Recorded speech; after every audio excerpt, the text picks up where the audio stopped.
Au loin, on la devine parmi les cheminées d'usine. Il a fallu 2 jours pour l'assembler et au petit matin, elle est prête à accomplir sa mission, cette grue de 650 tonnes. Elle devra extraire une chaudière tout aussi impressionnante de ce bâtiment.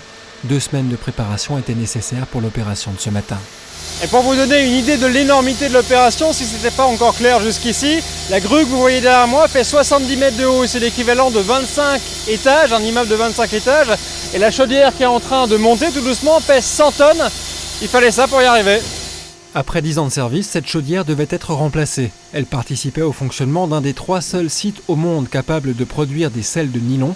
Autant dire que l'usine doit pouvoir fonctionner sans accroc. Mais ce n'était pas le cas avec cet appareil qui tombait trop souvent en panne.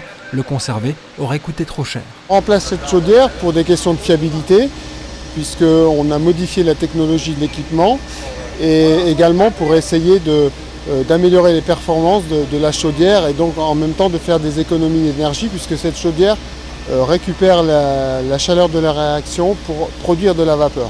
Mais le remplacement de cette chaudière n'est que la partie la plus visible d'une opération bien plus vaste. La moitié du site industriel est à l'arrêt pour vérification, c'est la loi qui l'impose tous les 3 ans. Mais un arrêt, c'est 2 ans de préparation, 32 millions d'euros. Alors si possible, l'industriel veut grouper les travaux.